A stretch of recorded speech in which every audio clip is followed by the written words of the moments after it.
Hello बच्चों, let's read the question first. And the question says that KSP of salt AB, AB2 and A3B are given as these values respectively at temperature T. The solubility order of these salt in water at temperature T will be. हमें ये तीन orders दिए हुए हैं. तो first we will see the key concept of this question.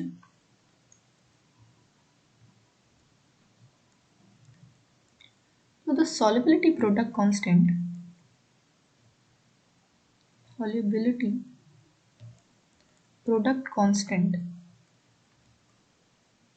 जिसे हम लोग KSP भी बोलते हैं, KSP से डिनोट करते हैं, is the equilibrium constant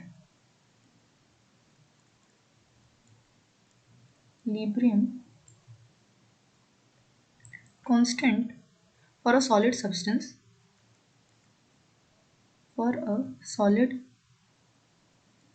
substance dissolving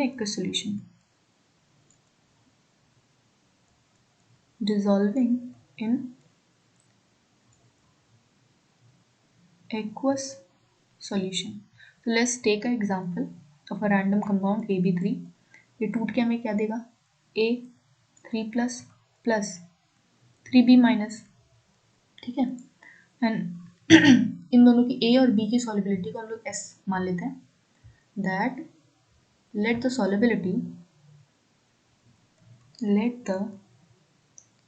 solubility of A and B be S. ठीक है. तो इन दोनों की सॉल्युबिलिटी को हमने S अज्यूम किया. तो ये क्या हो जाएगा? ये S होगा, ये 3S बन जाएगा. फिर KSP इसके लिए लिखें इस रैंडम कंपाउंड के लिए, तो वो क्या हो जाएगा? वो हमें मिलेगा A plus 3, then it will gives us 3B minus whole cube. यहाँ वैल्यू डाली तो ये S into 3S whole cube. इसको और सिंप्लीफाई करके नेक्स्ट सॉल्व करेंगे तो 27 S to the power 4. ठीक है. इसी तरीके से हम किसी भी कंपाउंड की सॉल्युबिलिटी निकाल सकते हैं. पहले उसे हम लोग ब्रेक डाउन करेंगे, उसकी सॉल्युबिलिटी को S मान के और कांस्टेंट के हिसाब से उसकी सॉल्युबिलिटी लिख के KSP हम लोग लिख सकते हैं सॉल्युबिलिटी के टर्म में. ठीक है. अब हमें यहाँ पे तीन कंपाउंड दिए, उन तीनों की सॉल्युबिलिटी हम एक एक करके रिलेशन लिखते हैं. तो पहला हमारा कंपाउंड है AB. तो ये ब्रेक डाउन होकर A plus plus B minus देगा.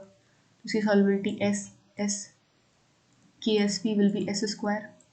पर हमें सॉल्युबिलिटी चाहिए तो S1 से डिनोट करते हैं क्योंकि तीन कंपाउंड है. तो S1 will be whole root of KSP. S1 भी होल रूट ऑफ KSP और इसकी KSP की वैल्यू हमें ऑलरेडी दी हुई है. वो दी हुई है 4 into 10 to the power -8. Solve करके बन जाएगा 2 into 10 to the power -4 n. ठीक है. ये हमारा फर्स्ट कंपाउंड का हो गया. नेक्स्ट हमारा जो कंपाउंड दिया हुआ है वो हमें दिया हुआ है AB2. तो it will be A plus plus 2B minus, इसको हम लोग S2 मान लेते हैं और ये 2S2. तो solubility KSP will be S2 into 2S2 whole square. It gives us 4S2 whole cube. तो यहाँ से S2 में क्या मिल जाएगा? S2 में मिल जाएगा KSP by 4. इसकी भी KSP की वैल्यू हमें ऑलरेडी गिवन है, वो हमें दी हुई 3.2 10 to the power -14 अपॉन 4. इसको हम लोग फर्दर सॉल्व करेंगे तो हमें देगा 2 इंटू 10 to the power -5 मोल. ठीक है. फिर हम अपने लास्ट कंपाउंड पे चलते हैं. लास्ट कंपाउंड हमें दिया हुआ है A3B. ये ब्रेक डाउन होकर हमें देगा 3A plus plus B3 minus, इसकी सॉल्युबिलिटी 3S3 और इसकी S3. KSP equal to 3S3 whole cube और ये S3. तो यहाँ से ये हमें फर्दर मिल जाएगा 27S3 to the power 4. S3 की वैल्यू हमें मिल जाएगी KSP by 27. इसकी भी KSP की वैल्यू हमें ऑलरेडी दी हुई है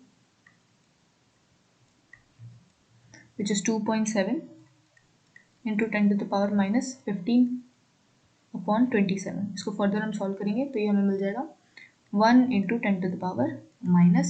तो हमने तीनों कंपाउंड की सॉल्युबिलिटी की वैल्यू निकाल ली।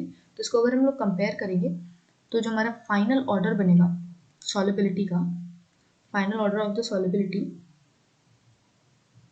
Correct order of solubility